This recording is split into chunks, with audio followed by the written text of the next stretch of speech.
Okay, so in the spirit of, I would like to take this off, sorry.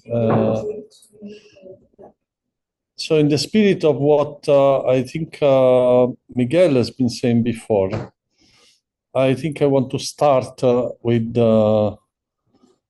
this statement. So, I mean, it is a time where we see that the result of research is being more and more sophisticated research. I mean, machine learning, artificial intelligence, etc., etc. It's been, or say, clustering methods is more and more being used in ways in warfare, in ways that I don't agree with. And so I think in the spirit of the Agatopia, then I think I have to state my Hippocratic oath. Okay, so let me start with what I'm going to talk about has to do with economics in the sense of what are the theories that are running our societies, essentially, or what are the theories that are in the back of our minds and that influence our behavior, etc., etc. And I think one of the say statement that was very influential for economics is this one, which is essentially a statement that was saying that I mean, just people pursuing their own self interest inadvertently also provide social goods. I mean, inadvertently also promote social welfare. Okay. And that was essentially the basis for the development of economics and of economics institution based more or less on this idea, the idea of say markets and this way of thinking has been very much propagated. So also, and it has been mathematized in what is called general equilibrium theory. This is all theory that has been developed, say, in the last century, essentially. And there is some really remarkable results saying that essentially, yes, if you just let markets go, they will reach some optimal allocation of resources.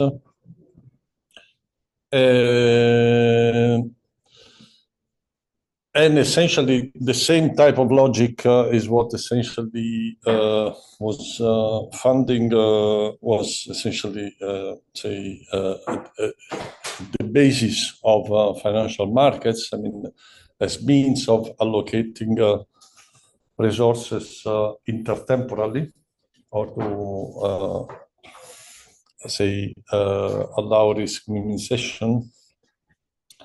But of course, this is only true under a certain assumption.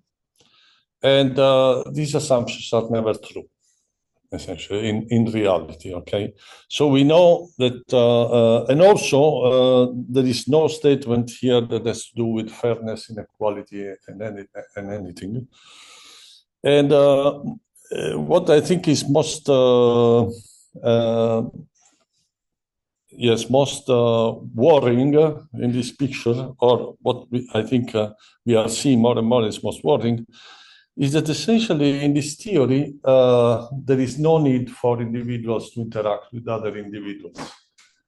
There is only, I mean, optimality is obtained ideally in a system where people only interact with prices. And there is no value of individual interaction. There are other outcomes of this way of seeing. This is when you extend this to strategic interaction, which is game theory. And what you find is that essentially cooperation is a paradox. So the fact that I said this is, I mean, probably you all know the prisoner's dilemma. And to the extent that we have been, people who have been working very hard to try to find solutions of why is it of this paradox, okay? Why is it that we see so much cooperation around us, okay? As if it were really cooperation was really a paradox, okay? And this also has to do with, I mean, the view of this way of thinking on how we interact with natural resources is essentially maybe best explained by this simple game, which is the tragedy of the commons. So this is a game where essentially the story is that you have a number of farmers, and each say has some sheep, and they share a common plot of land. And then they share a common plot of land, and each one of them has to decide how many sheep to have, which is this S. And then the payoff of each one is proportional to how many sheep he has, because this is then he is going to buy to sell these ships in the market. But times a value, times a price, or times a cost that is decreasing with the total number of ships. And the idea is that if in this plot of land there are too many ships, then this plot will be overgrazed, and there will be no and all the and this is actually the prediction of Nash equilibrium. I mean, of game theory, which is called the Nash equilibrium.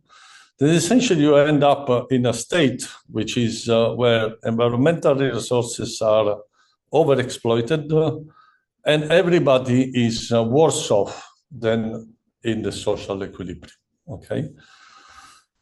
So then, what is the solution to this problem? Is to introduce property rights. Okay, so you say each one of these farmers, they will buy the land, they will put fences, etc., etc. So this is the solution. So, in spite of the fact that essentially humankind has been dealing with this problem since millennia, and finding a solution which were much more optimal than the Nash equilibrium.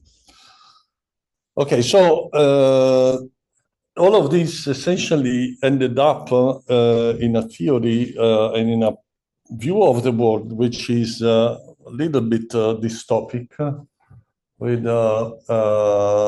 rising levels of inequality and with global problems we are not able to tame, like climate change, and also with a way of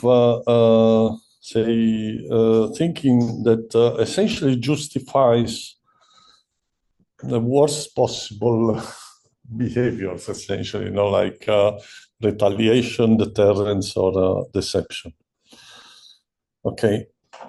Now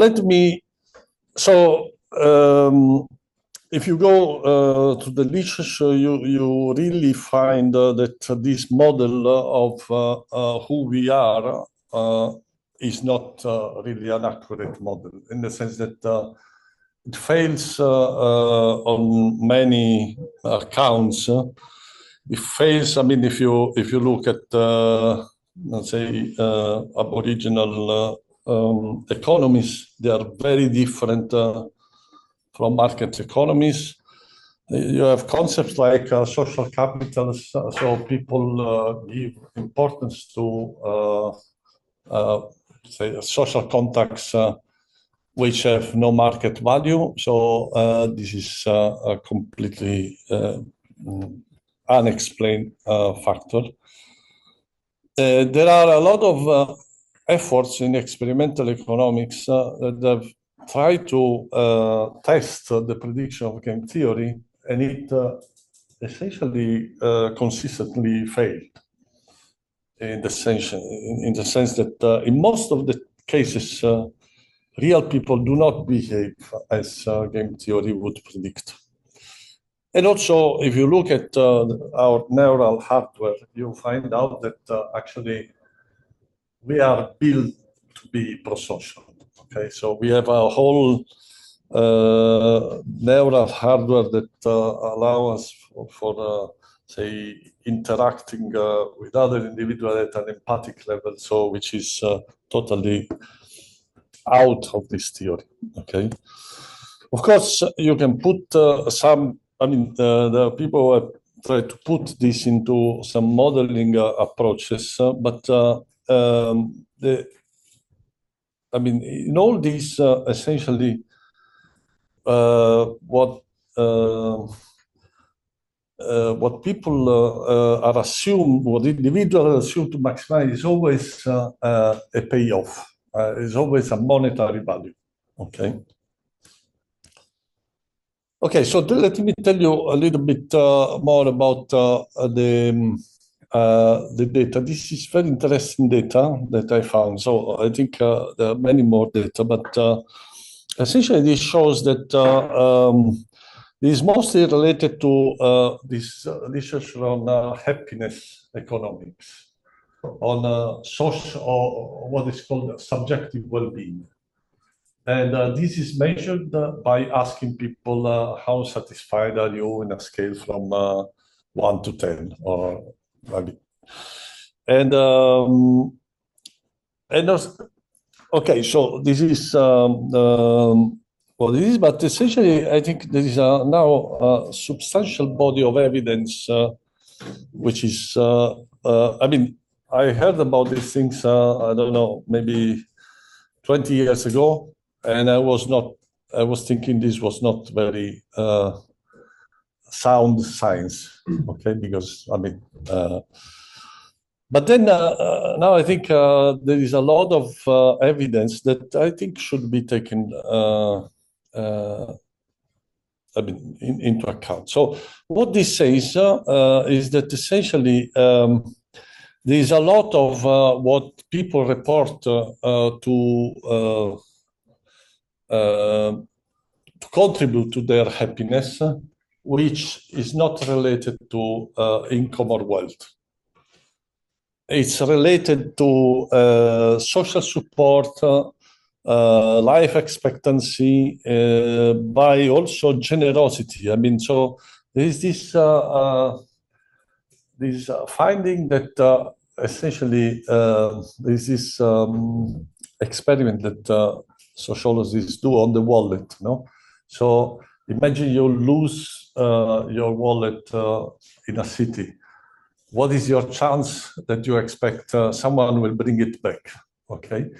Now you give me a number, and this correlates with how much you feel you are happy. Okay, so those people who have a more positive outcome with respect to others also report to be happier. Okay, and so I mean, these are sort of interesting. So these are the plot here. These are the result by these people. Also, is interesting because it compares. Yes. So how much? What is this life evaluation? This happiness, this subjective well-being, with income or wealth?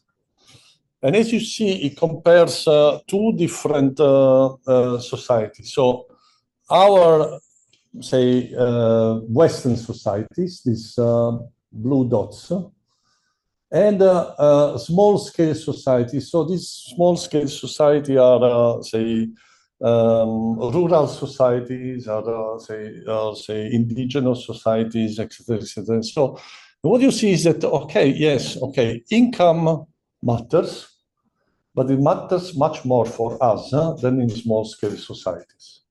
Okay, because you see the slope is almost the double in our societies. Okay, and income matters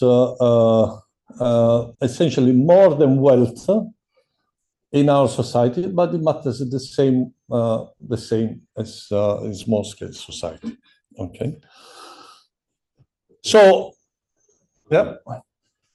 Least in the y-axis, the self-reported happiness. Yes, yes.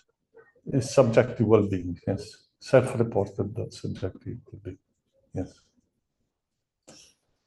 Okay, so now let me go back to Adam Smith. This was Adam Smith and his butcher.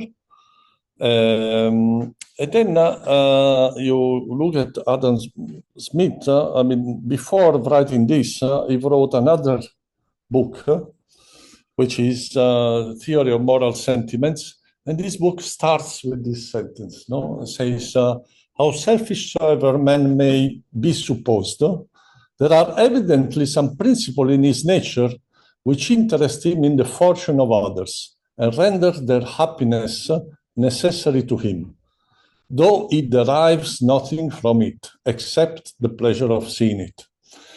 Okay, so this part never made it through, say, economics, so to mathematical economics, okay? And so it's interesting to know that at exactly the same time when Adam Smith was writing the Wealth of Nations, there were other economists, more in the southern Italian tradition, that developed this civil economy, where essentially economy was a science that was promoting human values, like morality, etc., etc. And whereas essentially in the end, I mean, Adam Smith utilitarian, say, economic theory was essentially substituting human values with economic values, or say, yes. Okay, so this is what we try to do. So we try to essentially mathematize this statement of Adam Smith. And the idea is that we say that the behavior of individuals is a behavior that essentially aims at maximize their well-being, their happiness, okay? Then the happiness depends on your material payoff, but also it may depend on the happiness of the people you are connected with, okay? And this is the second term. Now, how much do you care about others? Well, it depends if it makes you happy or if it doesn't make you happy, okay? So this, how much you care about others, you care about others to the extent that it makes you happier, okay? So again, both the behavior and your prosociality are maximizing the same function, which is your happiness, okay? And of course, there's a trade-off. I mean, the more prosocial you are, the more you care less about your payoff. So this is this Q. So if you increase P, then you decrease Q, okay? Very good. So now this is for a physicist. So essentially, the economics, utilitarian economics, is like a bare theory for physicists. Okay, so where you just have the bare electron, the bare. So now, essentially, what we are saying is that we are trying to extend this theory by saying, okay, so there are radiative corrections to the behavior of people. Okay, so there are some general results that you can derive from just this simple assumption that people maximize happiness, and the happiness depends on also the happiness of may depend on the happiness of others. So the first is that this happiness, if you do a little calculation, you find it's actually a collective property in the sense that it takes account. I mean, it accounts for the payoff of people in your neighborhood, and it depends on how much this. I mean, what your social network. I mean, how far this goes. And so the other thing is that there is a notion of endogenous reciprocity, because when you compute how much your happiness increases if you care more about someone else, then this is proportional to this diagonal element BII, which is essentially a measure of reciprocity. So it's stronger the more the more you are reciprocated. Okay, and also it depends on the relative comparison between your payoff and the happiness of others. So this factor that we do relative comparison and not absolute comparisons, it's was also something which is well known. Also, from this, you can see that this derivative is positive. Yep. So I have a question. So U is happiness. Yeah. S is like the state of an individual. S, it's like the behavior. You can think the behavior. And what is P? Pij is just a coefficient that tells you how much you care about others. Okay. Okay, so this. Because you follow the more, sorry. So the more you reciprocate, the more average happiness is the BIJ that you told. So the S is just your behavior, and you behave in a way that maximizes your well-being. Okay. Then, in addition, you also decide whom to interact with, whom to care about, also to maximize your happiness. And this maximization. Okay? And this P is also something that is decided, which is adjusted. Okay. And this is a matrix which is not necessarily symmetric. No, it's not necessarily symmetric. It's decided by each individual. Decides its own PIJ. So I didn't get what is the minus I stand for? No. This one? Okay. So sorry, this is just notation. So this is the say notation for the behavior of others.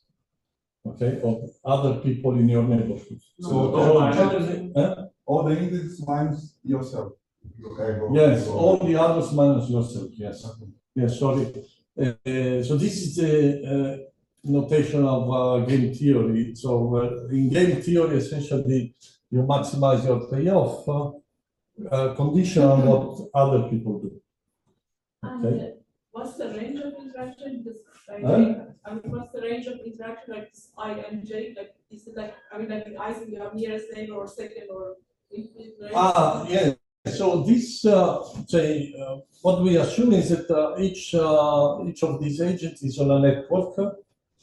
Each of us is on a network. There's neighbors, and with these neighbors, you interact both by behaving, I mean, with your choices, how you, and you can interact also by essentially how much you care about others. So if I care a lot about, so if I don't care about you, I will just do what is in my best interest.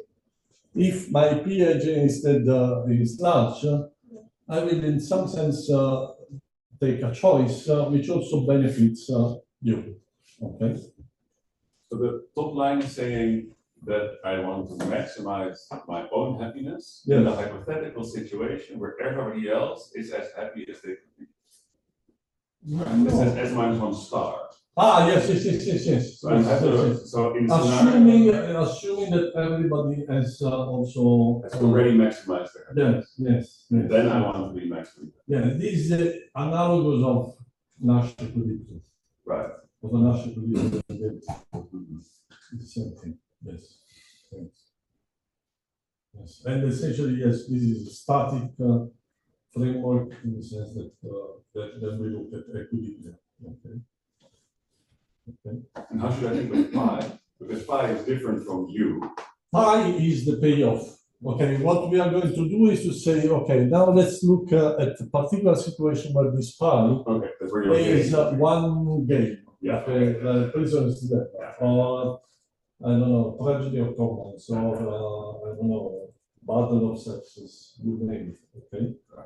And then you can compare what are the predictions of game theory to what this extended framework will predict. Okay. Any other question? Yes, in the next slides, when you compare after where is it? Yes, why is it uj minus pi and not something like, why is it the difference between the happiness and the payoff of others and not the happiness of j and the happiness of I, or the payoff of j and the payoff of I? Why is this? Okay, because is this from the equation? Okay, no, this is from the equation. This is something that is not clear. So you see that the term when you take a derivative with respect to qi and qi, okay, if it is positive, then you just get a minus pi. But then when you take the derivative here, you have the term uj. But then you also have the term the derivative of uj with respect to pij. And that you have to work it out so consistently. And yeah, so the end there is some yeah. So essentially, so this means that what you expect, if this is true, you expect that people with a small payoff, poor people, will become pro-social, and rich people, those with a very high payoff, will instead become selfish. Okay, so this is inbuilt in this theory. Okay. The other thing that you find is that there is no equilibrium in this theory, which is that account for spiteful behavior. Spiteful behavior is a behavior where you do something to harm. Your behavior aims at harming others. Okay, so in this theory, there is no place for this, and this is somewhat consistent with the fact that our theory, if you write a theory like this, then it's essentially like assuming that there is an emotional, empathic interaction where essentially individuals have an expanded self, okay, where they feel the happiness of others as their own or partly as their own, okay? And this is consistent with the fact that this type of interactions in humans is mediated by which are very different from those